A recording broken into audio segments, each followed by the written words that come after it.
Muy bien, continuamos con nuestra segunda sesión de esta tarde.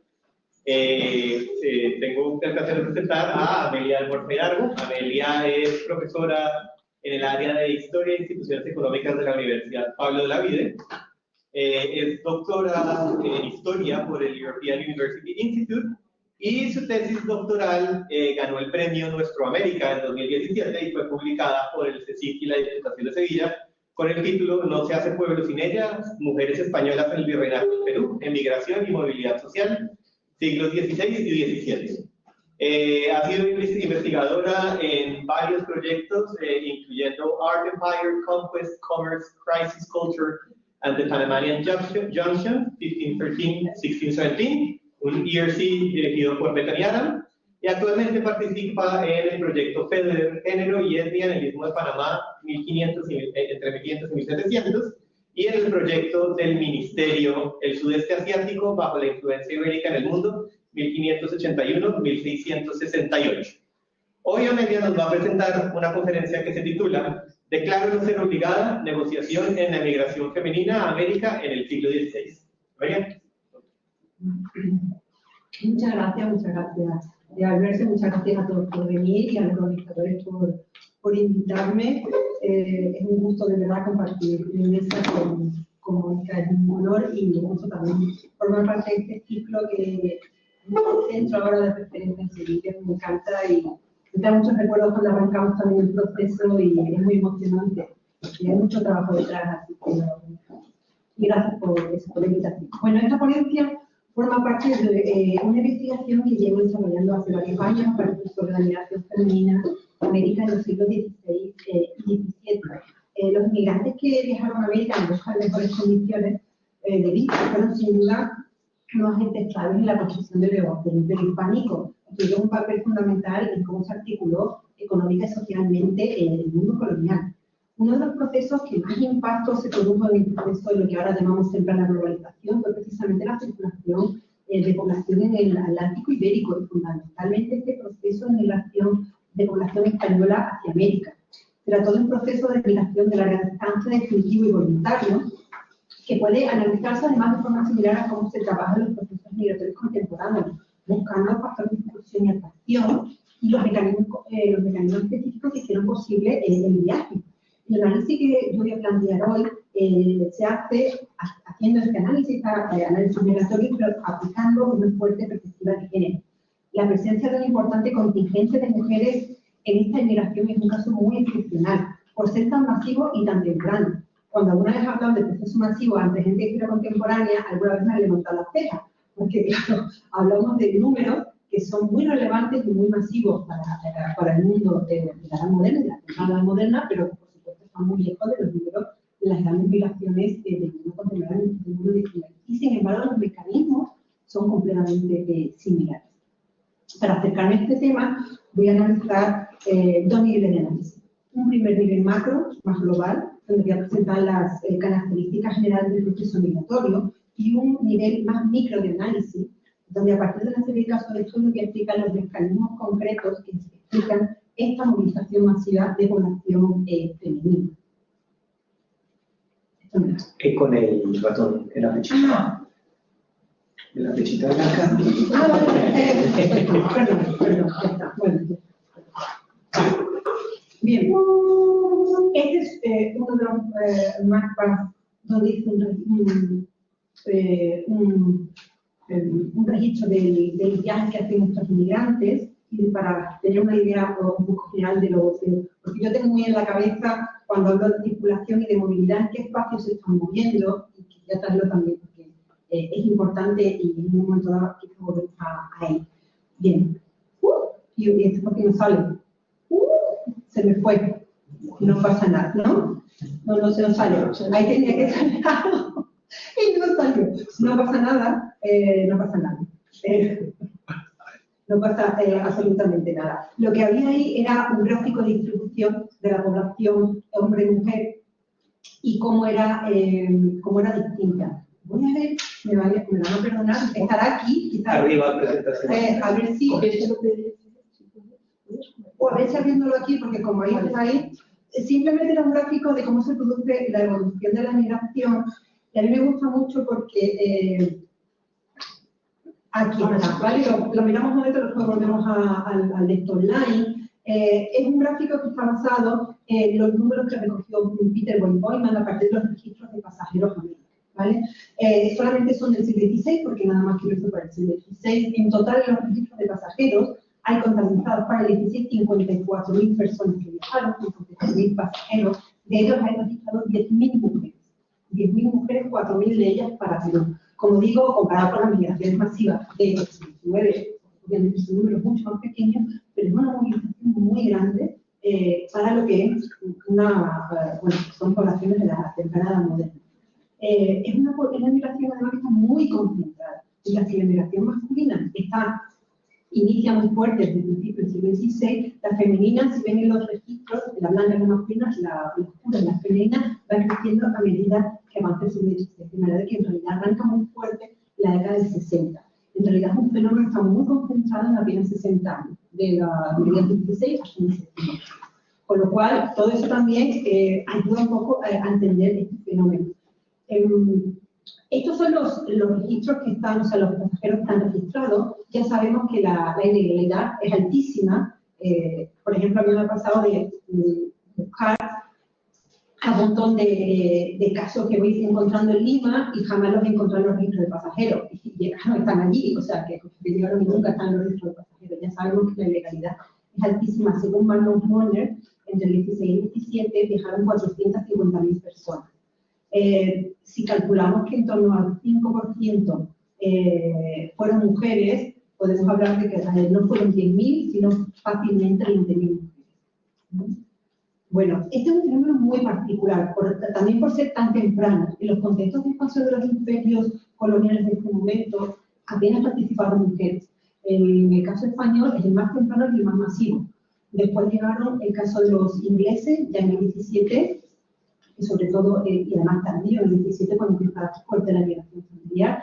Hay algunos casos franceses en Norteamérica y hay un poquito también de migración femenina en el caso portugués, pero las características son distintas, no sigue un poco la lógica de esta migración familiar. Bueno, volvemos al mundo online. Me disculpan los que están online, pero me gusta mucho enseñar ese gráfico porque me parece que tiene mucha potencia. Bueno, la migración familiar puede organizarse gracias a la circulación de personas entre España y América, mercaderes, religiosos y marineros que iban y venían, a las redes elásticas de contacto y a la correspondencia familiar. Muchos de los que viajaron nunca llamaron a por su familia, jamás, y las abandonaron. Hay un libro precioso de la Pascua que trabaja ese tema, se llama Mujeres Solas. Pero yo trabajo a los que llamaron, yo trabajo a los que se hicieron cargo. Algunos de los que prosperaron se asentaron en América y enviaron cartas a sus familiares en España, invitándoles a reunirse con ellos e incluyendo instrucciones para el viaje, que se utilizaron luego y se incluyeron, y por eso se conservan, en las licencias que se presentaban ante la Casa de la Contratación. Estas cartas conservadas se escribieron entre mediados del 15 y 1716 y que coinciden justo con el periodo de la mayor inmigración familiar. Por eso les voy a enseñar el gráfico. Están publicadas, muchos los conocen, por Enrique Otto, son 650 cartas. He traído el libro porque lo estaba trabajando y es un material precioso que me encanta, así que lo circulo para que le quiera pasar un buen rato leyendo cartas de personas. Es una fuente maravillosa que todavía tiene mucho por trabajar. Bien. Vale. De las 650 cartas de Ote, 265 fueron escritas o destinadas a mujeres, ¿vale? De estas, obviamente, la mayoría fueron escritas por hombres, 235, destinadas a esposas, hermanas, en menor medida, 39, a madres, 20, y luego hay un grupo un poco más heterogéneo a hijas, a suegras, a tías, a primas, o a veces no sé, a señoras que no se identifica quiénes son. Bien, del grupo de los destinatarios toma mucha importancia las escritas esposas. Fijaros que de las 650 cartas, casi 100 son cartas de llamadas de maridos a sus mujeres. Que son como un subgrupo específico. ¿Qué dice? Me conozco. No entiendo, perdón. Disculpame, pero no lo estoy entendiendo.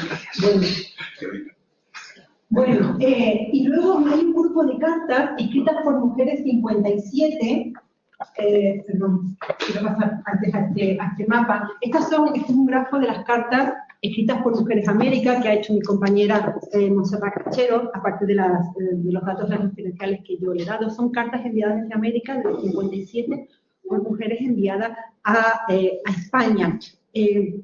En este grupo de cartas, igual que en el grupo de migrantes, destaca la mayor presencia de cartas de las grandes capitales, la de México y Lima, y luego de las otras localidades con una fuerte presencia hispánica. Las mujeres tuvieron una distribución por el territorio más concentrada en ciudades con una fuerte población de ascendencia española, y los hombres en realidad se expandieron más por el territorio. Bueno, escriben y envían cartas a España, ahí no se ve muy bien, está muy distribuido por el territorio, y destaca de nuevo la importancia que tiene Sevilla. Una gran parte de las cartas que se están enviando están destinadas a Sevilla. En torno a 75 cartas están destinadas a Sevilla. Bien. La distribución espacial se parece precisamente al de la migración. Están empezando en la década del 50 y son más fuertes la del 60, sobre todo son de una presencia más fuerte del 70, 80 y 90, en la década del 70 y 64, 75, 44 cartas. Es el momento donde hay que coincide, como digo, simplemente con el mayor momento de migración familiar. Es una información que en realidad se está cruzando. Bien. Esta correspondencia, y luego aquí para hablar un poquito de la correspondencia, ofrece la posibilidad de acercarnos a la voz directa de la población implicada, permite un estudio de las migraciones desde abajo, pero también es necesario hacer un estudio muy crítico de estas fuentes y además complementar la información que nos da la correspondencia con mucha documentación relacionada en cada caso, que está si la buscamos. En el siglo XVI se produjo una relativa alfabetización de la población, una mayor fluidez en el acceso a los trámites legales, a notarías, justicia, licencia, sobre todo en los grupos urbanos, que es de donde procedía la mayor parte de esta emigración. Sería una relativamente letrada población, que además fueron los que más viajaron a América. Precisamente Natalia Maillard, antes de que nos conociéramos, en su tesis hablaba de cómo el crecimiento de la ciudad de Sevilla, como puerto de ingreso y paso de migrantes, debió favorecer el uso de la correspondencia, tanto en la población masculina como en la femenina. Repito que escribió esto antes de que nos conociéramos y que leyera mi trabajo. A veces estas cartas eran autógrafas, y tenemos pruebas de que fueron, y otras muchas, en realidad la mayoría, estarían escritas a través de intermediarios, o escribanos, o gente de la familia que sabía escribir. Hay que también tener mucho cuidado con el concepto de cartas privadas, porque en realidad son cartas y son correspondencias semipúblicas, circulan por varias manos, se leen en voz alta en grupo. No es como una carta íntima más parecida al siglo XVIII, sino tienen ese tipo de características. Y tienen un fuertísimo valor como objeto. Es un elemento muy emotivo en las relaciones familiares. Población que está separada, que llegue una carta de un padre, de un hermano, un hijo, tiene una carga emocional realmente fuerte, y ellos a veces también lo saben y hacen un poco de, a veces, chantaje emocional en la escritura, en cómo están escribiendo para forzar el viaje, que es lo que están queriendo hacer. Además, tienen un valor importantísimo como documentos claves en los trámites de la licencia. Es un documento probatorio de que da fuerza al testimonio de que hay una persona en América esperando al futuro emigrante que nos va a acoger. Esto es muy importante porque esta información se refuerza también con la recogida de testigos. Las licencias, que en realidad se ha dado mucho peso en que son licencias para controlar el paso de cristianos viejos, en realidad la información sobre los cristianos viejos se le dedica muy poco, y a lo que le dedican un montón de espacio es a demostrar y a declarar que hay una persona al otro lado que los está esperando.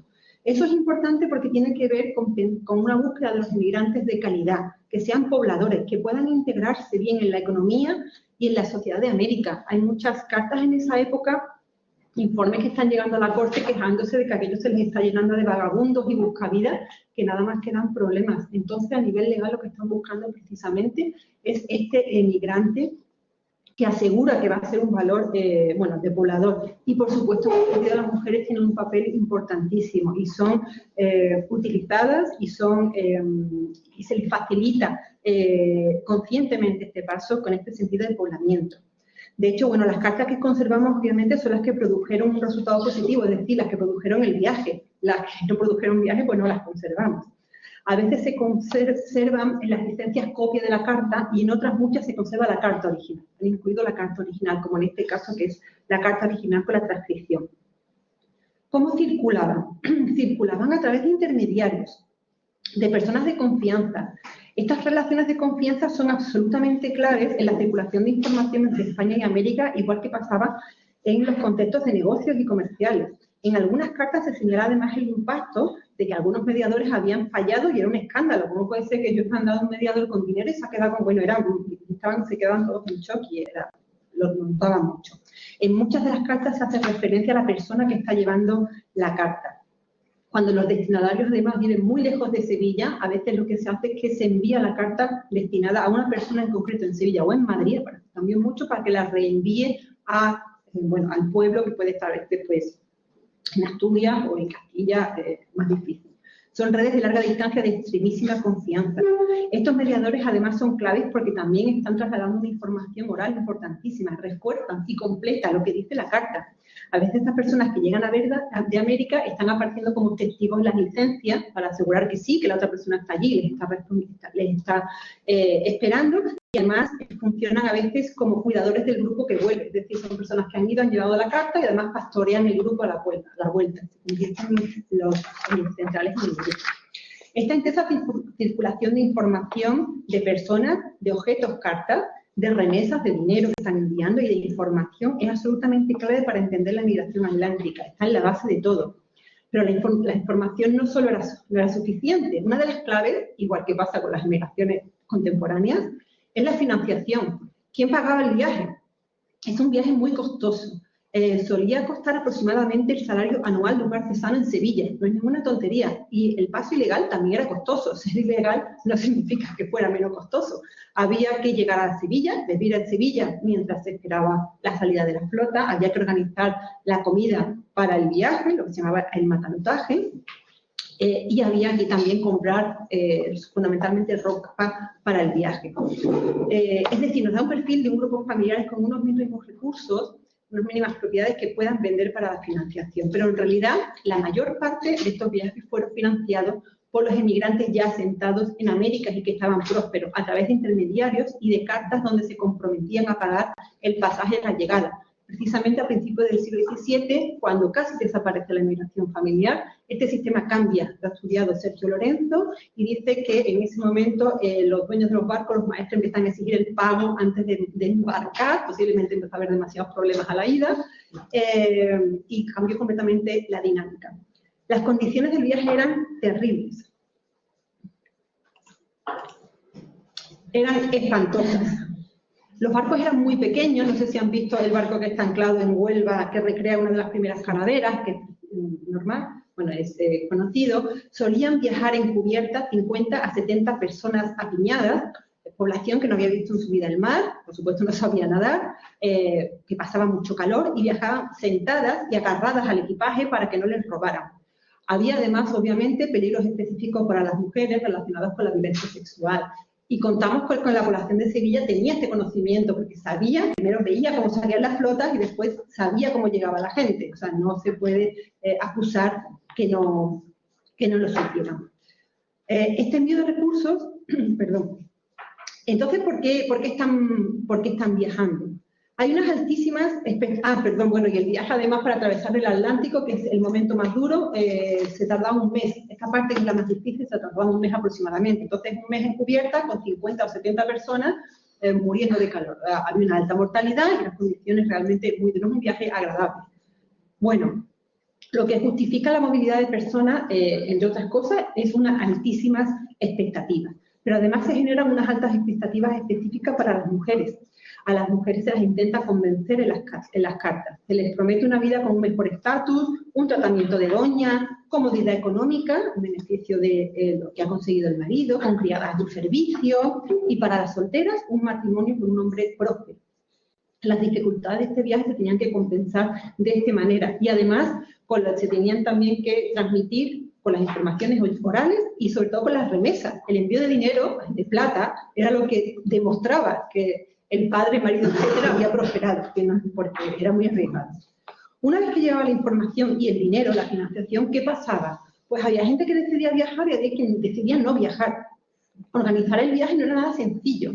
Eran conscientes de que era un viaje de no retorno. Este es un viaje para no volver, ellos lo saben. No es un viaje, vuelvo, pruebo y vuelvo. No es un viaje y se acabó. No vuelvo a ver mi tierra nunca más. Dejan atrás todas las propiedades, las tienen que dejar distribuidas por otros miembros de la familia o venderlos, trasmitirse a Sevilla, etc. Había que organizar el grupo de viaje, que era el mecanismo básico para ir más seguros. Y la organización de este grupo era especialmente importante para que las mujeres se sintieran seguras, porque ya hemos dicho de los peligros del viaje. En ocasiones iban con sus propios maridos, se les habían llamado sus padres o hermanos, y en ese caso iban maridos e hijos y algunos familiares más y criados. En el caso de que las mujeres fueran a reunirse con los maridos, lo que llamaban eran a los hermanos con sus propias familias, de manera que se organizaban nuevamente grupos de 2, 3 y hasta 4 familias nucleares, grupos de entre 10 y 15 personas. Eso también nos da una clave porque así también están viajando los hombres, no es que las mujeres viajen en grupo y los hombres no, viajan bastante en grupo, todos, es una manera de asegurarse. La presencia de los hermanos toma muchas fuerzas y las relaciones horizontales dentro de la familia, entre personas de la misma generación, marido, mujer y hermanos, aparece con muchísima fuerza en esta emigración. Y ahora sí vamos a empezar a trabajar y voy a explicar un caso concreto de cómo funcionaban estos mecanismos de organización del viaje. Como digo, las relaciones entre hermanos tuvieron un papel muy importante tanto en el efecto de llamada, y he hecho como muchas de las llamadas de las cartas enviadas se destinaban a hermanas. En algunos casos se está pidiendo el envío de un sobrino, en un fenómeno que ya trabajó Isabel Testón, que se llama el sobrinismo, pero en otros muchos está pidiendo que vaya también la hermana, y viaja la hermana con todo el grupo. Y también son muy importantes para organizar el grupo viajero. A través de la familia Ramírez de Aguilera, podemos ver además cómo se activa esta negociación, cómo se produce la negociación para organizar el viaje. Es un caso un poco confuso, por eso he hecho varios esquemitas y espero poder guiarles hasta donde yo quiero ir. El primero que viaja es este señor, Alonso Ramírez de Aguilera, que pasa a Lima en 1590. Se hospeda allí con un primo de su mujer, Cristóbal de Trigueros, bueno, y han hecho fortuna. 5 años después, y aquí tenemos la primera carta, este es un corpus de hasta 6 cartas que están recogidas por Ote, consigue llamar a su mujer, María Fernández de Mazariego, que vive en Zafra. Los espacios por donde se van a mover estas cartas, los he señalado aquí un poco, creo que aquí no se ven mucho. La primera es la del marido que llama por su mujer desde Lima, y aquí está Zafra, que no está en el mapa y es un poco raro. Este es un mapa de repertorio de los caminos de España del siglo XVI, muy temprano, muy bonito, y Zafra era un punto muy importante en la comunicación de Sevilla con Lisboa, en realidad. Es raro que ahí no esté. Bueno, entre Zafra, Trigueros, que está aquí en el condado de Niebla, y Ciudad Real, y Sevilla. Bueno, estos son como los puntos donde se van a estar moviendo la correspondencia dentro de estas familias. El señor manda a por María de Fernández Mazariego y le pide que vaya, manda un dinero, manda 200 pesos para el viaje y le pide que vaya a reunirse con él a través del intermediario que lleva la carta, Juan Gallegos. Bueno, María le responde que ella, Juan Gallego, obviamente, pues ni lo conoce, ni le confía ni nada, que él se va a buscar su propio intermediario. Y lo que hace es escribir a todas las mujeres de la familia para que bombardeen a este pobre señor, Juan Ramírez de Aguilera, que es el hermano de su marido, su cuñado, escribano real, que vive entre Trigueros y Sevilla, le escriben a Trigueros, a veces a Sevilla, para que sea el cabeza del grupo y las lleve a todas. Y entonces le someten a una especie de acoso sistemático. La carta de Alonso Ramírez, que llega desde Lima, se escribe en marzo de 1595, 5 años después de irse. En septiembre, María Fernández ya le escribe a su cuñado y a todas las mujeres de la familia. Vale. Esta es la carta que está incluida en la licencia, que escribe María, que firma además con su nombre, que no sé si la carta es escrita por ella o no, pero sí que es verdad que el mismo que escribe la carta firmó. La grafía es igual. A mí me da mucha envidia los retratos del instituto, porque en 16 de esta gente, no, lo más cercano que tenemos es esta firma, entonces me emociona mucho nacer esta persona. Bueno, entonces, le dice María Fernández a su cuñado en septiembre: esto pido por amor de Dios y no se le ponga cosa por delante, pues soy mujer de su hermano. Y me manda que luego, vista esta carta, me vaya en la costa que vuesa merced me ha de hacer en la avenida. Yo digo que yo lo quiero pagar todo, yo lo pago todo, porque es así, los emigrantes de allí financian el grupo. Mi marido me envió 200 pesos para el camino y todos están a servicio de vuesa merced. La obligación que tengo con vuesa merced y la palabra que me tiene dada la pido ahora muy encarecidamente. Y a mi señora Ana García, que es la mujer de este señor, la pongo por intercesora de todo esto. Le escribe a la mujer y le dice que presione al marido porque mucho alcanzan las mujeres con los hombres, ¿vale? La está presionando, pero fuerte. Le dice además que ha enviado otras cartas más a las hermanas y a la mujer y varias. Se hablan de otras cartas que no están incluidas, pero que están circulando en muy poco tiempo. Bien, le dice además que no le vaya a dejar tirada, porque otro hermano le dejó tirada, y le dice que me dio tan enojo que he tenido 3 o 4 calenturas del enojo, del enfado que le dio el otro hermano. Bueno, perdón. Vale. Entonces, otra carta que también es muy agresiva, esta no la voy a leer, es la de las hermanas. Las hermanas, que son estas dos,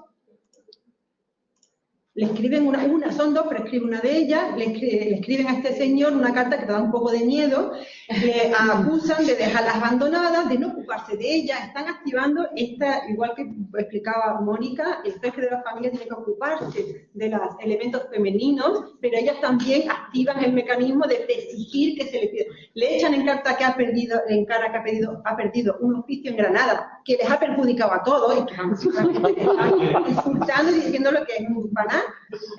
Y que además que no les vaya a dejar tirada como el otro hermano. Bueno, como digo, tal sería la presión que en octubre este señor está pidiendo la licencia como cabeza de grupo, con la cuenta que le traía.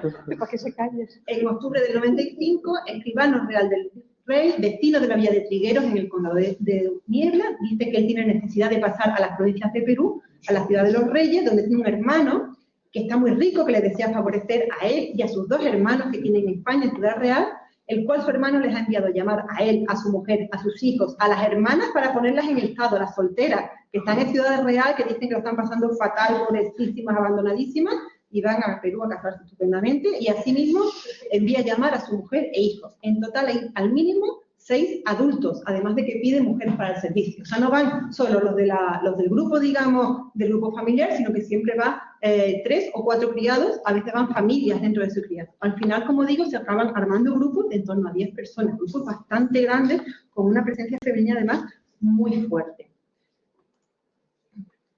Bien. En algunos casos las mujeres se negaron a viajar.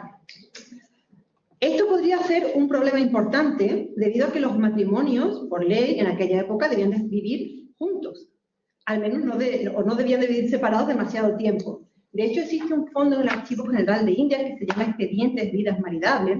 Reúne apenas 50 casos de mujeres que denunciaron ante la Casa de la Constatación a sus maridos que vivían, y vivían muy bien, en América sin ocuparse de ellas. Y ellas siempre alegaban que viajaban por tener miedo a reverenciar al mar. Siempre le daban la razón. En muy pocos casos, pero es cierto que en algunos, encarcelan al marido en América y lo traen a la cárcel de Sevilla. Este requisito de la vida maridable podía usarse también en beneficio propio, y era un arma legal.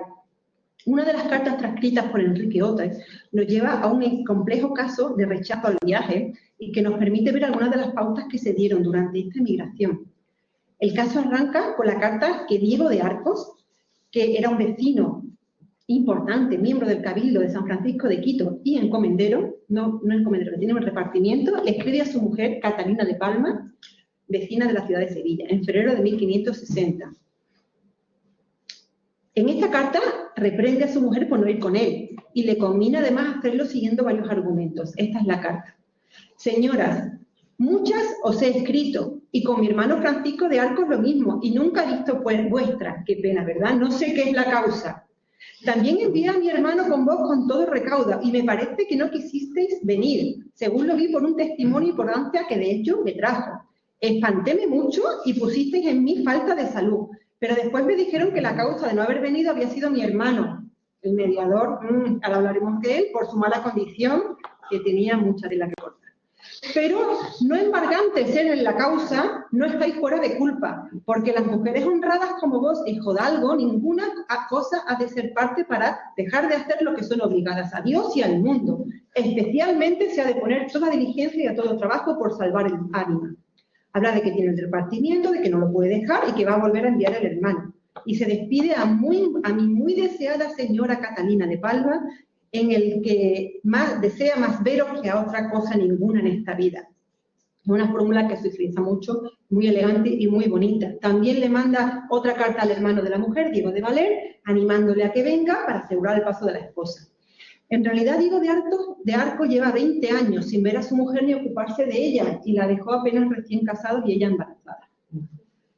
Pasó a Perú acompañando al primer virrey Blasco Núñez de Vela. Es el típico soldado, conquistador, aventurero, propio de la época de conquista, que acaba teniendo suerte y obteniendo un repartimiento, pero después de muchísimo tiempo y mucho esfuerzo. Cuando llega a Perú se encuentra con la rebelión de Gonzalo Pizarro, que ha trabajado mi compañera Liliana, la rebelión de los encomenderos en contra de las leyes nuevas, y estuvo y participó Diego de Arco en la batalla de Iñáquito, donde mataron al virrey, que iba a aplicar las leyes nuevas. De hecho, a Diego de Arco lo capturaron, lo hirieron y en extremis, porque estaba condenado a muerte, consiguió escapar. Después, como digo, después de mucho tiempo consigue hacer su nombre en Quito, alistarse y solicita al rey una merced por todos los servicios que ha hecho a la corona. Es un mecanismo muy normal, pero como digo, que tarda bastante. Este memorial, que lo presenta el hermano en Madrid, le dan la merced y gracias a esa merced consigue que el virrey Cañete por fin le confirme un repartimiento de 2 vidas en Quito. Ahora, 20 años, necesita a su mujer. Ahora sí. ¿Y sabe por qué? Porque ha trabajado mucho a los encomenderos. Para un encomendero y un vecino de prestigio, la separación no era una situación aceptable. Los encomenderos, por ley, tenían que estar casados. Necesitaba reunirse con su mujer para no perder la encomienda. Además, era clave en su proceso de prestigio social y en la lógica de fundación de un linaje y para que heredase el repartimiento. Este hombre tenía allí muchos hijos legítimos que no podían heredar el repartimiento. Si quería fundar un linaje, necesitaba a su mujer y a su hija, además, que estaba en Sevilla. La esposa parece que se apresta a organizar el viaje y en septiembre de ese mismo año inicia el trámite de la licencia, donde pide permiso para viajar ella, su hija soltera de 20 años y su hermano, dejando muy clarito en la licencia que solamente se fía de su hermano para viajar y no piensa viajar con nadie más. Incluso hay un registro de pasajeros del grupo, pero este viaje nunca se produjo. No de momento. En 1566, Catalina de Palma escribe desde la cárcel real de Sevilla. Su marido, a través de su cuñado Francisco de Arcos, la han denunciado ante la Casa de la Contratación por no hacer vida maridable con el marido y la han encarcelado. Y ella reclama la sentencia ante el Consejo de Indias. Lo que se conserva no es el expediente de la Casa de Contratación, sino el reclamo ante el Consejo de Indias. Catalina dice que se declare no ser obligada a hacer vida con Diego de Orca. ¿Qué argumentos establecen? Que está enferma y turilla de la cadera, es anciana de 50 años, eso es un reclamo muy común, que es pobre y tiene necesidad extrema, que si no lo gana con su aguja no lo come, obviamente esto siempre hay que ponerlo mucho en cuarentena, que jamás su marido le ha enviado ni la ha proveído de lo necesario en más de 24 años, que está en las Indias, que además le han hecho molestias y vejaciones a presiones que van contra su honra, declara también que ha tenido una amancebada toda la vida y tiene un montón de hijos mayores ya, y uno de los argumentos da en la clave. Para se apresar acaso que fuera su voluntad de ir, tiene necesidad de más de 1000 ducados. El argumento económico es muy importante porque en otra parte del documento explica cómo su cuñado Francisco de Arcos, que vino de las Indias, fue directamente a la corte sin pasar a verla, estuvo allí un año y se gastó todo el dinero que se le había enviado Diego de Arcos. Y cuando se presentó en Sevilla con cédula para llevársela, no tenía ningún dinero para llevarle a ella y a su hija. Tendría algo, pero muy poco. La fiscal, esto es importante porque en la licencia que ella pide la primera vez, pide lo que se llama una cosa que se denominaba la exención de almojarifaz, es decir, un permiso que piden los que viajan para no pagar impuestos de una cantidad. Lo pide de 600 ducados de oro, 600 pesos de oro. Acordaros que el otro grupo viajaba con 200 pesos de plata, el grupo entero. Esta señora quería una exención de 600 pesos de oro para ir con un equipaje riquísimo. En muchos casos era una manera de comerciar de forma encubierta. Bueno, en este pleito el fiscal apoya la propuesta de Catalina diciendo que estaba probado además que cuando se casaran ella no sabía que iba a ir a América y que nunca dio permiso para ese viaje. Sin embargo, la sentencia es clara, la obligan a pagar una fianza antes de salir y la obligan a embarcarse en la primera flota que salga de Sevilla. Pero Catalina no salió, se quedó en Sevilla. 2 años después, en 1568, su marido, el conquistador, que se define así además en la licencia, luego conquistador, encomendero, miembro del Cabildo de Quito, tiene que pedir una licencia a la audiencia de Quito para viajar a Sevilla a por su mujer y llevársela. Y que no le quiten el repartimiento durante la ausencia. Le dan 2 años. Fijaros la licencia. Diego de Arco, vecino de esta ciudad, de la ciudad de San Francisco, presentaste relación diciendo que sois casados en los reinos de España, en la ciudad de Sevilla, y aunque habéis enviado muchas veces por vuestra mujer con mucha suma de pesos de oro, no ha querido venir. Y tenéis voluntad de ir por ella y traerla. Obliga al marido a ir por ella. Un conquistador de 60 años de esta época, a ver cómo lo digo, está muy perjudicado. Está muy mal. O sea, es un señor que no está en condiciones de viajar, que ha pasado por muchas heridas, que han estado a punto de matarle varias veces, que se ha movido normalmente por el territorio arriba y abajo durante mucho tiempo y físicamente suelen estar muy perjudicados y normalmente nunca vuelven, a menos que sea el viaje último final. 2 años después, en 1570, pide la licencia para regresar con toda su familia, que existe en el registro de pasajeros. Su esposa, vuelve con la esposa, la hija soltera, el hermano de su mujer, un sobrino que se había llevado y lo volvía, y una mulata con la que vino de América y vuelve además con ella. Sobre la circulación de estas mujeres mulatas al servicio está trabajando Michelle McKinney. Bueno, y además de varios criados. ¿Sabemos si este viaje se produjo? En 1600 hay una solicitud de doña Catalina de Palma, claro, que le pide al virrey que le traspase el repartimiento a un sobrino suyo. Su marido falleció pocos años antes, casi con 90 años, en una revuelta fue asesinado, y ella, que en este momento tiene ya 84 años, está demasiado vieja para gestionarlo y, por supuesto, para volver a casarse. Así que le pide el traspaso del repartimiento a otro sobrino. ¿Por qué viajó? Vivir como parte de la élite colonial podía tener importantes ventajas para una mujer española, convertirse en doña, frente a una situación en Sevilla que ella definía de pobre y viviendo de la costura, aunque eso hay que siempre tener mucho cuidado. Su marido era miembro del Cabildo, tenía además un repartimiento. Era además muy positivo tener la cobertura legal de tener un marido presente. Las mujeres con los maridos ausentes en India tienen una situación legal un poquito compleja y delicada. Y además su hija podía heredar el repartimiento y casarse en un buen matrimonio. Por lo tanto, era una buena serie de factores de atracción. Pero también suponía salir de su entorno, enfrentar un viaje peligrosísimo a riesgo de su vida, lidiar con la vida extramatrimonial del marido y convivir con un señor con el que no se había visto en 20 años. Ella no iba a viajar de cualquier manera. Si no viajaba en las condiciones que ella pedía y que pedía de acuerdo a su estatus, y en estos textos se habla mucho de la calidad, no iba a viajar. Si no viajaba con las riquezas necesarias para financiar el viaje según su calidad, posiblemente en un camarote y comprando una enorme cantidad de ropa, y de nuevo en la licencia que pide el marido se pide una extensión de almojarifazgo grandísima, no iba a viajar. Consiguió que su marido, que necesitaba la reunificación más que ella, viajara con casi 60 años de edad para recogerla, que todavía aguantó hasta no. ¿Por qué migraron las mujeres? En la segunda mitad del siglo XVI hubo un periodo de prosperidad económica, tanto en México como en Perú, muy conocido, vinculado a una mayor circulación de plata. Esto abrió enormes oportunidades de comercio e hizo crecer los núcleos urbanos. Creció la demanda de artesanos y oficiales de la administración. Esta migración laboral definitiva favoreció también la fuerte migración familiar, con grupos familiares de poblamiento. Son fenómenos que están muy vinculados. Se producía un mejoramiento de la calidad de vida frente al que llevaban en España, lo que en las migraciones contemporáneas se define como diferencia salarial, diferencias de las condiciones de vida. Ese es un elemento completamente básico e insoslayable. Aunque también hay que señalar que estas mujeres que viajaron, que llevaban una media de 5, 10 y hasta 20 años viviendo solas y se mantenían solas también. O sea, no eran que estaban muriendo. Hay una serie además de factores de atracción específicos para las mujeres. El mejor estatus, tener un montón de esclavas a su servicio, convertirse en doñas, en las opciones del mercado matrimonial para solteras, pero también participaron de la propia bonanza económica. fueron comerciantes, invirtieron en distintos negocios, alquilaban casas, ponían a sus esclavos a trabajar. O sea, también eran agentes económicos importantes. Viajaron porque hubo una estructura organizativa que hacía posible el viaje de estos grupos familiares para enfrentarse a los desafíos del viaje. Si en esta estructura, este mecanismo de migración en cadena, donde las casas y los intermediarios y la circulación de información tenían un papel fundamental, no se explica la migración. Por supuesto, obviamente, gracias también a la financiación de los ya asentados.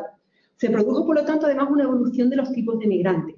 Mientras que al principio del siglo XVI los migrantes que iban eran hombres solos, con un perfil más de conquistador, soldados, jóvenes, sin familia, con un alto retorno, una alta mortalidad, muchos morían, y con muy difíciles condiciones de prosperar, tardaban mucho en llamar a las mujeres, que es el caso de Diego de Arcos.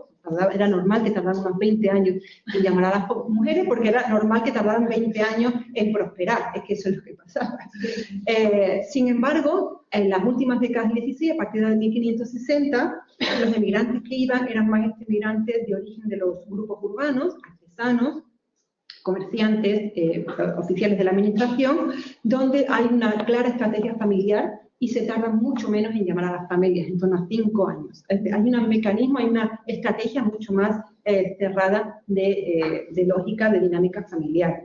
Esta migración termina, como digo, de forma radical en 1610. A partir de ese momento, la migración continúa, pero vuelven a ser hombres solteros, jóvenes, sin familias, muchos mercaderes, solamente van a aparecer grupos familiares, muy poquitos casos, cuando aparecen acompañando a los virreyes o a los oficiales que se van nombrando, y en algún caso se prohíbe específicamente que vayan las familias de los virreyes por las redes clientelares que establecen y que crean demasiados problemillas allí.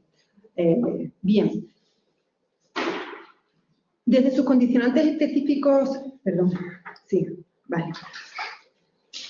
Analizar el detalle. La emigración de estas mujeres permite ver cómo se articuló esta emigración, cómo fue posible que se produjera. Explica además mejor el proceso de asentamiento de esta población de origen español en las ciudades americanas y su posibilidad de incorporación o no en la élite virreinal. Tuvieron una serie de condicionantes específicos por ser mujeres, unidos a los distintos recursos que tenían en función del grupo social, los recursos familiares, económicos, pero ellas tuvieron capacidad, y lo hicieron, de negociar las condiciones en las que se produjo su migración.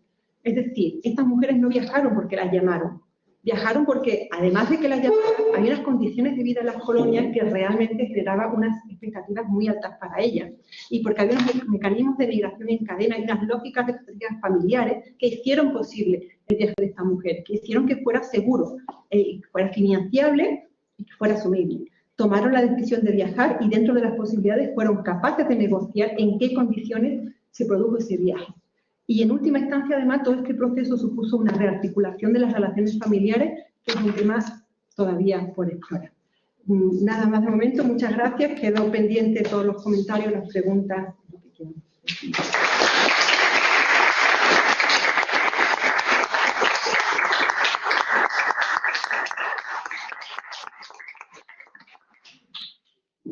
Muchas gracias, Amelia, por la presentación, súper interesante.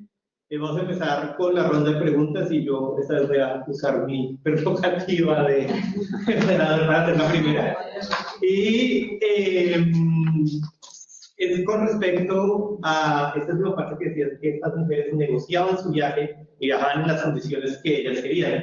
Y también con esta exención de impuestos de la mujer que pedían, digamos que era mucho dinero, para poder llevar equipaje. Entonces la pregunta es, ¿qué llevaban estas mujeres? Eso está normalmente en los pasos a Indias, pues está especificado qué llevaban. Y, o sea, porque era mucho dinero, entonces, ¿qué llevaban? Y una pregunta, esto ya más en mi interés personal, ¿habían libros? ¿Llevaban libros estas señoras? ¿Qué lecturas? Porque en el 18, que es cuando yo trabajo, cuando pasaban esas mujeres muchas veces sí llevaban algunos 2 o 3 librillos en un cajoncito o alguna cosa por el estilo. Me gustaría saber esto para las mujeres que trabajan. Vamos a hacer otras preguntas que pueda haber. Bueno. Sí, adelante. Muchas gracias, Amelia. Ha sido muy interesante. Yo conocía más o menos cosas que escribas, pero la verdad que tienes un filón maravilloso. Yo solamente me parece que me puedes decir sobre todo con respecto a las cifras, ¿no? Que manejabas tus 54.000 personas que que están calculados que van españoles, ¿no? Es lo que estás diciendo. Desde Castilla a América para todo el siglo XVI y solamente de mujeres. A mí me parece una cifra muy pequeña. No sé si, me imagino que son cifras oficiales y que habrá muchísimos huecos por los que, yo que sé, de contrabando de cualquier otra manera, en cierto modo, la gente, no solamente de Castilla, sino de otros territorios de la monarquía o incluso de Europa en su conjunto, ¿no? Aparte, por supuesto, de todas las clases de la población esclavizada, que esa no entra aquí, que por supuesto no la tratamos, ¿no? Pero yo no sé si consideras que esa cifra es verdaderamente aceptable, ¿no? Porque a mí lo que me da la sensación, lo que yo sí que veo, y además creo que puede tener algo de relación con mi pregunto, ¿no? Es decir, en este cambio de coyuntura de la que tú hablas a partir de los principios del siglo XVII, y hay una especie de contracción desde finales del siglo XVI en el número de mujeres, ¿no? Puede estar relacionado con esta especie de situación crítica en la que están pasando las ciudades de Castilla, y sobre todo yo estoy pensando es que yo recuerdo mucho lo que es el arbitrismo de finales del 16, principios del 17, la culpa de todos los males está en Sudamérica. Y una de las grandes cosas, no solamente que aumentan los precios por la llegada de la plata y todo lo que supone, sino sobre todo que se está yendo la población más productiva de las ciudades justamente hacia allá. Por lo tanto, si eso hubiera sido 10.000 mujeres nada más, o 54.000, me parece que no estaría aquí. Quizá esta especie de contracción, esta especie de limitación, intento de limitación que tú observas en las cifras oficiales, como a partir del existente bien, puede tener que ver con la aplicación de estas medidas. Las medidas no son más que propuestas de generación que muchísimas de ellas se intentan llevar a la práctica. No sé si tienes idea o has visto algo o si también existen acusaciones de esas. Sí. A mí, muchísimas gracias por su intervención. A mí me ha venido estupendo lo que acaba de decir, principalmente porque estoy desarrollando un trabajo sobre muchos de los detalles que me conocéis, trabajo lo que es tripulaciones, marinería, historia social. ¿No? Y estoy haciendo desarrollando un trabajo sobre la trascendencia de esos marineros en la ciudad. Es algo que me interesa, es decir, ya sabemos perfectamente por libros como de Pablo Quilio Pérez Marín, todo el mundo conoce, El hombre del mar, son libros, donde se sabe perfectamente qué abordaba, qué trabajaba cada uno. Al principio lo decía, ¿no? Un poco lo que era la vida cotidiana, el maestro que seguía el pago a esas mujeres para que pudieran embarcar y demás. Yo creo que eso sí que queda muy claro, ¿no? Cuál era la forma de vida de esa sociedad marítima que se genera en un barco, ¿no? Y yo quiero trascenderlo a la vida, ya no solo a bordo, sino a la vida en la ciudad. Es decir, como por ejemplo en la Sevilla del siglo XVI, que es lo que más veo que trabaja, XVI y XVII son los siglos del más IX, esas mujeres, es decir, ¿qué estatus social tenían? Porque acabas de decir, que estaba reflexionando, lo ha dicho, de la familia Ramírez de Aguilera, es una familia de marineros, pero que cuando ha sacado el nombre de María Fernández Mazariego, el apellido Mazariego, hay más de 2.000 pilotos, y uno de esos 2.000 pilotos que examinaron, normalmente se pensaba que había unos 700, no hay 2.000 y pico de pilotos que examinaron. Pues uno de esos pilotos es Mazariego, tiene el apellido Mazariego, y te pasan los datos, por supuesto, ya lo hablaremos a posteriori. Si te parece bien, por supuesto. Y es muy interesante porque me daba la sensación inicialmente de que estas familias, al igual que la de Ramírez de Aguilera, que también trabaja aquí, también conozco un poquito, son familias adineradas. Es decir, me da la sensación que estas mujeres que viajan hacia América tienen un estatus social elevado, pero es que luego han dicho Catalina de Palma se declara mujer pobre y enferma, y ahí como que me deslizo un poco. Yo creo que sería muy interesante hacer un trabajo reflexivo. No sé si lo quiera hacer por su cuenta, si lo quiera hacer conmigo, encantado de verdad de que hablemos sobre ese tema, porque ahí me da la sensación de que falta eso. En plan, ¿cuál es el estatus social de la mujer? Él ha dicho que qué libros llevaban, que es un tema muy interesante, que cuáles son los trabajos que se llevaban, las obras que se llevaban a bordo, pero cuál es la trascendencia o cuál es el estatus, mejor dicho, social o económico de esas mujeres que viajaban hacia América. Si no, es muy difícil la pregunta. Hay un montón de preguntas. ¿Quieres responder estas primero y luego seguimos? Sí, gracias. Empiezo contigo, Alberto, muchas gracias. Mira, los libros que llevaban, es que no tenemos registro de los pasajeros. Para entender el pasaje, yo he hecho un trabajo sobre eso, sobre el equipaje que llevaban las mujeres. Lo que he hecho es analizar las recomendaciones específicas que se dan en las cartas. En las cartas sí que se da como una especie de listado de compra de lo que tienen que llevar ellas. Y fundamentalmente la ropa de Castilla, elaborada en Sevilla. Además, una compra de ropa en Sevilla. No es que lleven lo que tienen, no, es que hay una que tiene que además que ver con la reelaboración de la identidad, de que lleguen ayer hechas unas gran señoras. Hay incluso indicaciones en las cartas de cómo ya se tienen que registrar como doñas, que durante el camino se les trate como doñas. Hay una especie de bautismo en el Atlántico en el que entran hechas unas cualquiera, no cualquiera, cuidado con eso, pero supone un proceso, el viaje, que es muy duro. Una de las expectativas altísimas que tiene es esta posibilidad de llegar hechas unas grandes señoras. Y ahí tiene que ver mucho lo que se viaja. No tenemos registro de lo que van en los equipajes. Sabemos este mecanismo de que viajan abrazados, que es muy difícil, de que piden exención al almoharifago, y yo lo que estoy trabajando son los inventarios de ellas cuando llegaron. Pero claro, son inventarios que se hacen muy posteriores. Entonces no te puedo decir que sean justo en el viaje. Ojalá. En cuanto a las cifras, efectivamente hay un problema grave con estas cifras porque son los registros de pasajeros. Muchas veces no cuadran el registro de pasajeros con las licencias y muchas veces los registros, como el caso que he explicado, dice que pasaron y no pasaron en ese momento. Y como digo, además, la mayoría de los casos que yo he encontrado en Lima en el archivo protocolo nunca jamás me aparecieron en los registros de pasajeros, con lo cual es cierto que la ilegalidad es altísima. Los 50.000 emigrantes que son los registros de pasajeros los contó Boyman en los años 70, creo, nadie más los ha contado desde entonces. Lo estoy pensando.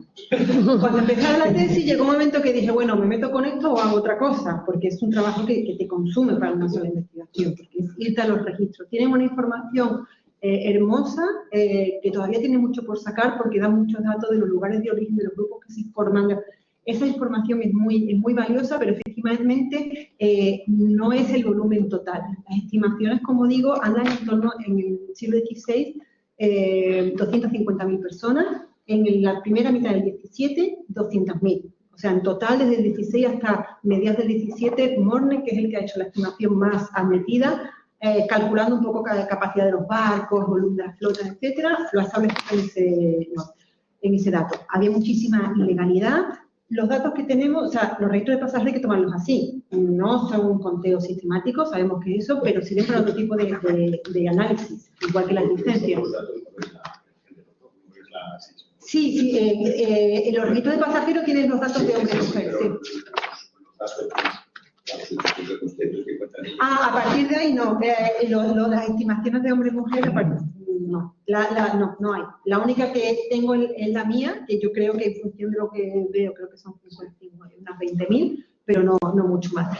Lo diferente es que en el caso de las mujeres se concentran en este periodo muy concretito, un 60 años que es muy particular. En cuanto a la crisis del siglo XVII, es cierto que es un elemento importante, yo de hecho lo mencioné en mi tesis, pero fíjate lo que pasa con los datos. En el 17 la migración masculina se mantiene, la femenina desaparece radical a partir de 1610, que es una caída en picado brutal. Lo que yo hice en la tesis fue analizarlo con el mercado matrimonial de Lima, y lo que hice fue analizar los registros de matrimonios en Lima, y mientras que había muchos matrimonios de mujeres españolas que están llegando en la década 60-70, en la década del 80-90 se les cierra el mercado, porque empiezan a competir con las criollas. Y ya el estatus de mujer española que viene, pero que vienen muchas, bastante muertas de hambre, no compite con las grandes criollas que están saliendo. Y de hecho empiezan a ver el momento en el que están apareciendo los grandes macroconventos en Lima y acogen a un montón de mujeres solteras que no se entiende que hacen entrando pues 400, 500 mujeres en una ciudad de Lima en conventos, cuando en principio son señoras que deberían de poder casarse con facilidad. Ya no se casan. Y justo se acaba la inmigración en ese momento. Entonces necesitas una explicación que explique ese fenómeno en concreto, porque las cifras de masculinas siguen muy altas. O sea, van a seguir bajando y sí que van a estar más influenciadas por el tema de la crisis del 17, pero la femenina parece que va más por otro lado. O al menos esa era lo que yo pude ver en las fuentes. El estatus de las mujeres de origen es muy difícil de determinar, porque lo que tienes en los registros de pasajeros pues son apuntes del nombre, la edad, el lugar de origen. Solamente tienes información y ahí puedes tirar un poco de cuando aparecen mujeres del mundo urbano, pues una mujer, un artesano, van bastantes artesanos y eso, gente un poco de los oficios, o sea, gente de los oficios. Es un mundo en que es difícil también que un artesano también es un comerciante también, o sea, no son únicos oficios, sino que tienen muchas actividades económicas. Pero sí es claro que que al igual que pasa con las migraciones contemporáneas, es un mercado, es una migración cara, y no es una migración de gente muy pobre. La gente muy, muy pobre no pudo viajar, ni los hombres ni las mujeres. Es una migración que necesita una mínima posición. Y bueno, hablamos luego por el grupo. Gracias. Muy bien. Aquí Mónica y Lili. Bueno, voy a acordar de mi solidaridad con el poder de Juan Ramírez Aguilera. Claramente que no, porque he sentido cierta ternura hacia el personaje, ya como en su lugar. Dicho esto, has hablado de mantenimiento de una manera tan genial, pero has llegado a hablar, bueno, ya me presento, soy Alfredo, Facultad de Derecho, soy estudiante de Derecho. Claro, desde el punto de vista político me interesa mucho lo siguiente, porque no sé si has llegado a verlo. En cierto modo, parece que en los catálogos de difuntos puede aparecer lo siguiente, y es la posibilidad de que, no el caso del almacenamiento, sino de la dinámica. El personaje sale de aquí, le dicen entre casado, se va al otro lado del charco, desarrolla su actividad como zapatero, comerciante, lo que sea, va prosperando, se casa seguramente allí, y por tanto, además, no solo está pecando, sino también delinquiendo, forma parte incluso de la jurisdicción de la propia Inquisición dentro de la bigamia. Estoy pecado de la mano en esta época. ¿Qué es lo que sucede? Que en ocasiones esa persona fallece y la legítima esposa que vive aquí solicita que los bienes difuntos no fueron charcos y se vengan para acá.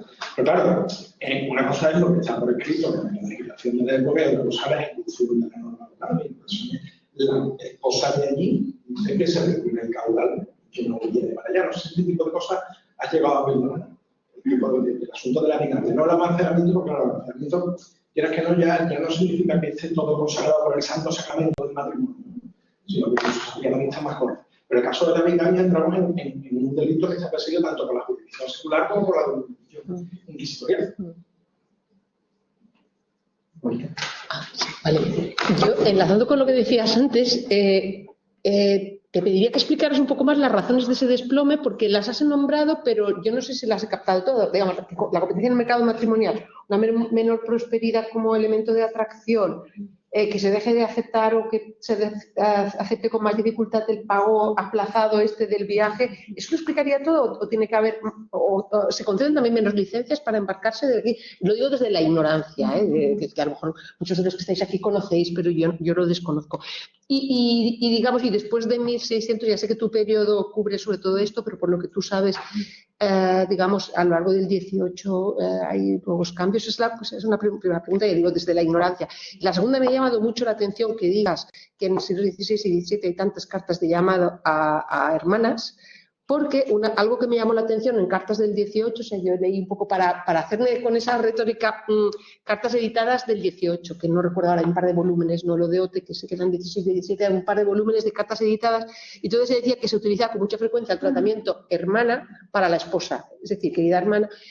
Entonces, no sé si tiene algo que ver el hecho de que haya simplemente una asimilación de lazos afectivos y ya está, o tiene algo que ver con modelos epistolares en los cuales, porque claro, cómo escribir cartas o cómo los escribanos te escriben tu carta o te la ponen lo que tú quieres decir en el lenguaje habitual y tal, se aprende con los manuales y se aprende también con las cartas recibidas, con lo cual de repente se me ha ocurrido la explicación marciana de si es que a lo mejor el hecho de que se escribieran en 16 y 17 muchas cartas a hermanas de sangre lo hace que se traslade ese lenguaje para referirse a otros miembros de la familia con los cuales la relación es de otro orden, no lo sé.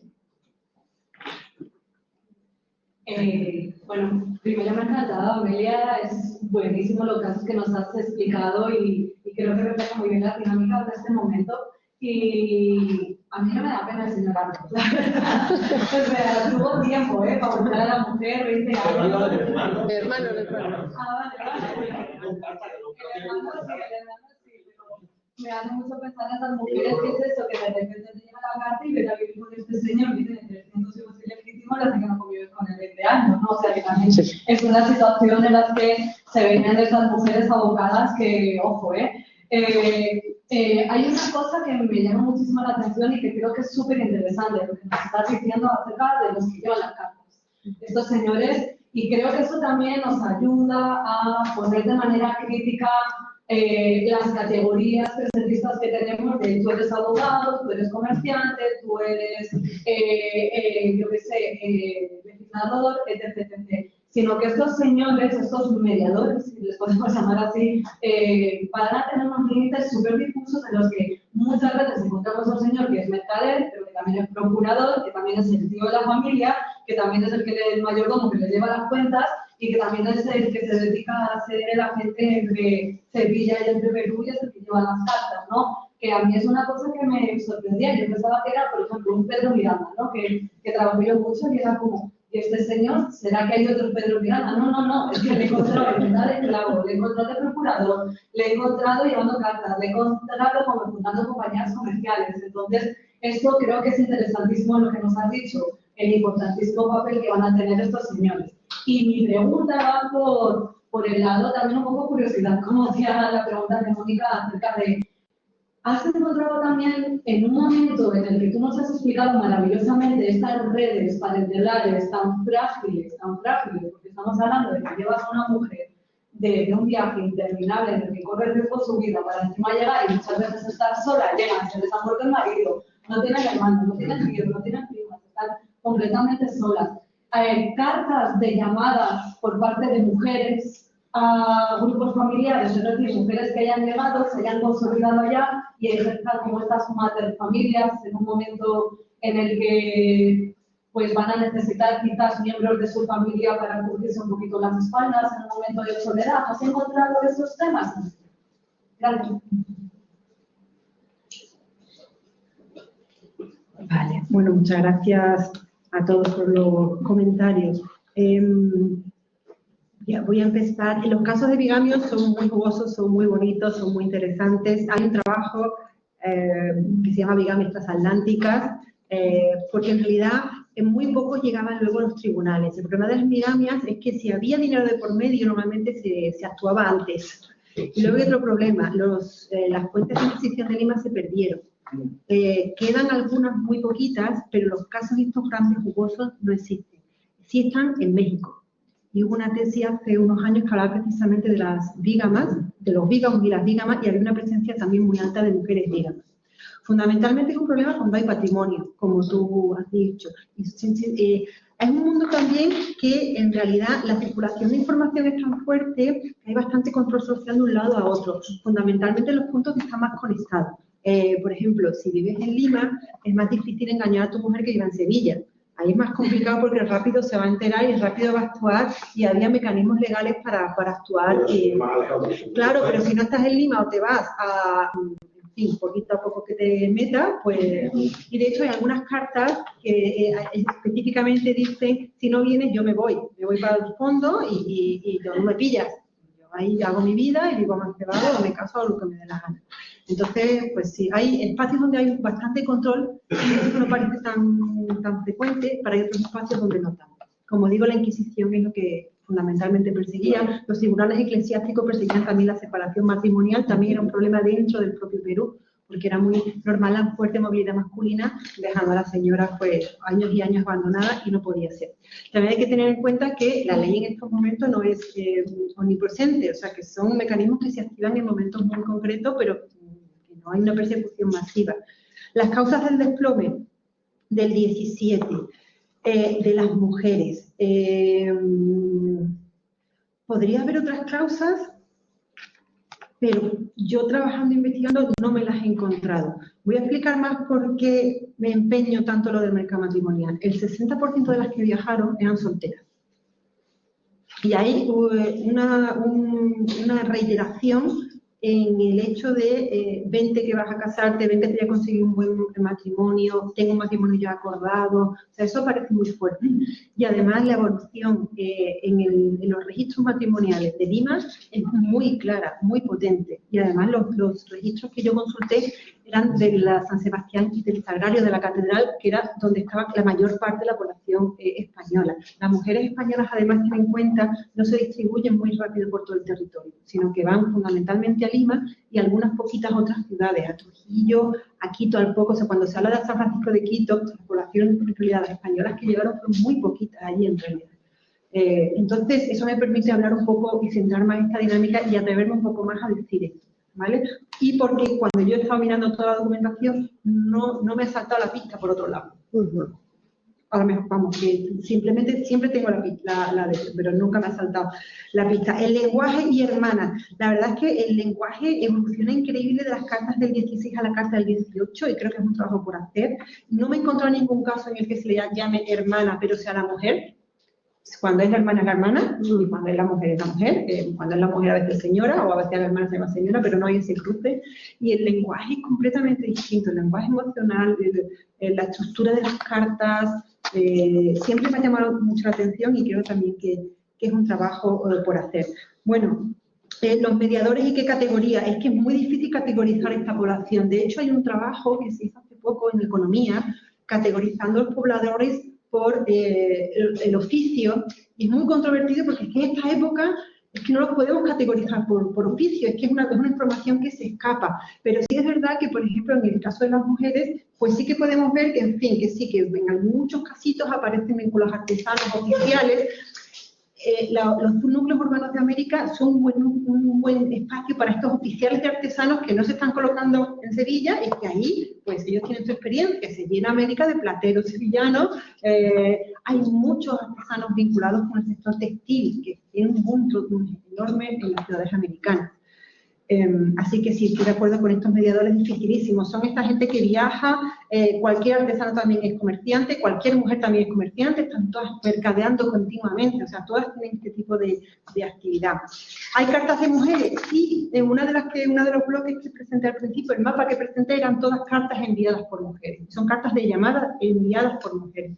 Están llamando a sus hijos, a veces a sobrinos, a veces porque se han quedado viudas y están solas y están perdiendo el patrimonio y necesitan un varón, otras muchas veces porque son mayores y quieren volver a ver a sus hijos. A veces las cartas de mujeres en algunos casos son especialmente duras porque están escritas a hijos que dejaron porque el viaje es tan duro que los hijos pequeñitos se dejan, normalmente no viajan con ellos porque hay mucha mortalidad, entonces se dejan a veces a monjas o a veces a familiares. Son cartas que a veces se escriben a hijos después de 10, 20 años. Sí, Alberto. Que a mí me ha dado un poco de curiosidad el hecho de que podía pensar la mujer quitada sola durante 20 años. Durante ese tiempo, ellas eran las que se encargaban, entonces, entiendo, de la casa y todo el tema que tuviera que ver con ello. Entonces, puede ser que tengan que ver algo que ellas encuentren una libertad en ese tiempo en el que el marido no está en la casa, consigan empoderarse quizás dentro de la casa para no querer volver allí, y en el caso de que, ir hacia las Américas, y en el caso de que vayan hacia América, les resultaría mucho más difícil volver a someterse a la figura de ese marido, no que sería él el que tendría el control sobre la casa. Bueno, me temo que nunca volvieron a tener control sobre la casa por la documentación que he leído. Bueno, es verdad que, bueno, en esta época, y además Sevilla, igual que Lima, igual que Ciudad de México, eran ciudades con una gran efervescencia económica y las mujeres participaron y también se vieron beneficiadas. Alquilaban cuartos, trabajaban hacían compra-venta, invertían en el comercio americano. O sea, eso es un trabajo también un poco que falta por hacer, que tenemos ahora un proyecto con Monse y con Natalia para ir por esa línea. Es cierto que estaban más desprotegidas sin tener la figura legal del marido, pero también es cierto que eso no les restaba bastante capacidad económica. No se podían volver a casar, pero firmaban, compraban, heredaban, distribuían y hacían una enorme cantidad de actividades. Por eso digo que eran señoras que habían estado 5, 10, 20 años solas, o sea, no se habían muerto de hambre, habían conseguido sobrevivir, tenían capacidad.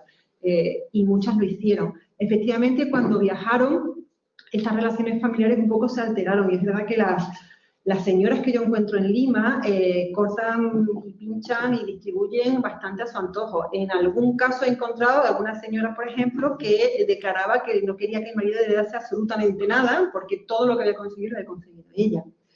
Eso es complicado decirlo también porque pasa en unos casos y otros casos no. En otros muchos casos también esta situación les lleva a la indigencia, a la mendicidad, a empobrecerse. Es muy difícil de generalizar.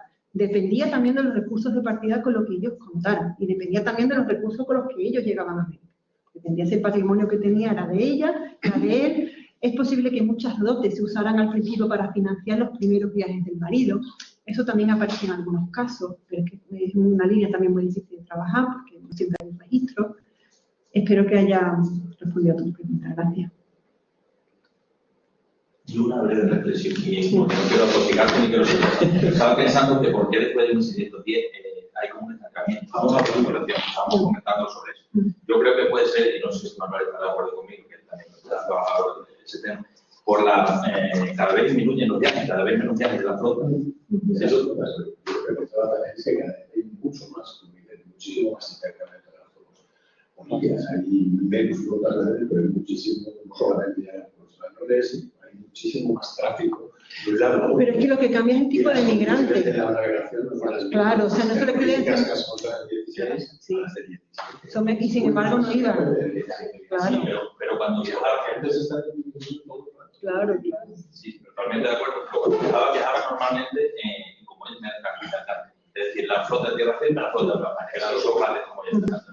Pero es que a partir de 1618, la flota de tierra firme queda integrada en la Armada de la Guardia, que es totalmente militar, lo cual es una estructura más, al ser militar, más férrea, con una administración más férrea, más estricta, y yo creo que eso puede estar, digo, como estábamos comentando, que puede estar en base de lo que vos comentabas a partir de 1616, que decae, ¿no? Digamos, esa migración. Pero es que está bajando desde antes, o sea, es que a partir de 1617 desaparece completamente, pero es que desde 1600 prácticamente ya va muy abajo. Es que sigue la migración, pero el perfil del mercader más profesionalizado, no ya estos perfiles del 16, que es el artesano, mercader, no, sino el pastor, son los que empiezan a marcar la circulación mucho más intensa al 17. Y entonces, eso no es una migración laboral que te tira de una migración familiar, es que lo que cambia es completamente la dinámica. Y perdona, se me olvidó responder a Mónica, en el 18 ha estudiado el caso Alison Posca, muy tardío en el 18, la migración del norte de Galicia hacia Argentina. Es la única que recupera este mecanismo de migración en cadena familiar y que vincula muy fuerte dos territorios, y a partir de ahí ya vamos a las grandes migraciones del 19, donde, por cierto, en el caso español no hubo una masiva migración femenina. Fueron algunas, pero no hubo una gran masiva. Otro factor puede ser lo que estábamos comentando, que a finales del 16, comienzo del 17, se pone una barrera a la llegada de españoles, precisamente a la oposición local, la hostilidad a los peninsulares. Y están unidos, consolidándose, y ya no hay tanto interés que vengan. Sí, más que eso, es el cierre de los importante. En 1596, la gran bancarrota y luego en 1607, la gran bancarrota, entonces, en plan, qué mejor momento para irse de aquí, para irse hacia América en busca de nuevas condiciones, de mejorar las condiciones de vida que tienen aquí. Entonces es curioso que justo en el momento en el que empieza a haber más emigración hacia América, descienda la migración femenina. Porque los condicionantes son distintos. Es que ya tienen unas mecánicas y unos condicionantes distintas. Y esa es la clave que explica todo esto, si no, no se entiende. No obstante, yo creo que lo estaba hablando con Vicente, que hay un factor que creo que no estamos teniendo en cuenta, es la necesidad de repoblar a partir de 1609 en una extensión de la península, con la expulsión de los moriscos. Que creo que es algo que no se ha tocado, pero es que quedaron áreas absolutamente desiertas a raíz de la expulsión de los moriscos. No solo la Corona de Aragón, que probablemente no sé si fue en ese sentido fue un desastre, y zonas del sur del Reino de Aragón también, sino por ejemplo la zona de Alpujarra de Entender, que se intenta regular conflictos en su momento, pero no llega a tener mucho éxito, y de pronto aquello se queda como mundial. Y después, si me gustaría hacer una reflexión acerca de lo que la gente está comentando, de la necesidad, a lo mejor, de categorizar la profesión del individuo. Yo creo que en la propia Casa de la Contratación y los servicios que categorizan y ponen el expediente de los catálogos de pasajeros aéreos, al menos como zapatero, albañiza, carpintero, platero, etc. Porque realmente se necesitan oficios, determinados oficios, en determinadas latitudes. Eso no significa, en eso estoy de acuerdo, que solo se dedicaron a un oficio. Lo más claro lo tenemos en el propio Miguel de Cervantes, que solicita desde aquí en Sevilla, porque está siendo comisario de Abasto, la Armada de la Carga de India, bajo otro nombre virtual de Barro, solicita marcharse allí. Y sabemos que mientras que estaba aquí el comisario de la Armada de la Carga de India, también hace su negocio, incluso por parte de Pedro Piñero, el catedrático de Filología, que investiga mucho la figura de Cervantes en Sevilla, dice que incluso produce el traficante de esclavos, porque se nos caería un luto. Desde un punto de vista moral, se nos caería un luto por parte del inspector. Pero él es el primero que pide lo que pide es marcharse, la solución es busquen salir por aquí y se dará Bueno, efectivamente las relaciones de pasajeros se ponen en algunos casos los oficios, pero también aparecen en los muy pocos casos. Lo digo porque yo lo he buscado. Es que, desgraciadamente, a pesar de esos problemas de que es verdad que tiene un problema también de qué categoría le estás dando, pero además encima aparece en muy pocos casos. ¿Por qué me reafirmo en el problema que yo estoy diciendo de las mujeres? Hay una cosa que no he dicho. La mayoría de las mujeres que van salen de Sevilla, pero la inmensa mayoría. Y además esto no es una emigración dirigida, no es que el Estado diga vais y ahora os repueblo y os mando para las repoblaciones de Valencia. Tiene que ver con mecanismos, con dinámicas más sociales.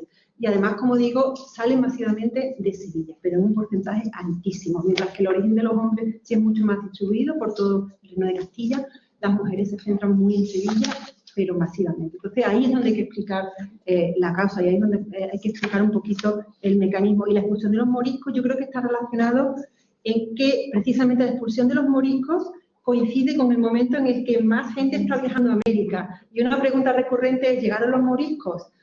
Posiblemente. Pero claro, teóricamente no debían llegar, pero es obvio que llegaron. Porque además es que sí que cronológicamente coincide. O sea, el momento en el que además están saliendo los moriscos de forma masiva y además uno de los puntos donde están llegando a Sevilla de forma masiva, está saliendo todo el mundo de Sevilla para allá. Claro, bueno, pero la limpieza de sangre, pues nada, una declaración de testigos. Y además es muy curiosa, las limpiezas de sangre que yo he trabajado normalmente se remontan a muy poco. A muy poco. No pueden tirar por muy atrás, porque además los que están llegando a Sevilla siempre es población de aluvión, está llegando de todos lados, pero que justo está creciendo en ese momento. A mí es justo el libro de Calla Cook, ¿no? Sí, han trabajado eso, la salida de los moriscos hacia allá. Bueno, muchas gracias, muchísimas gracias.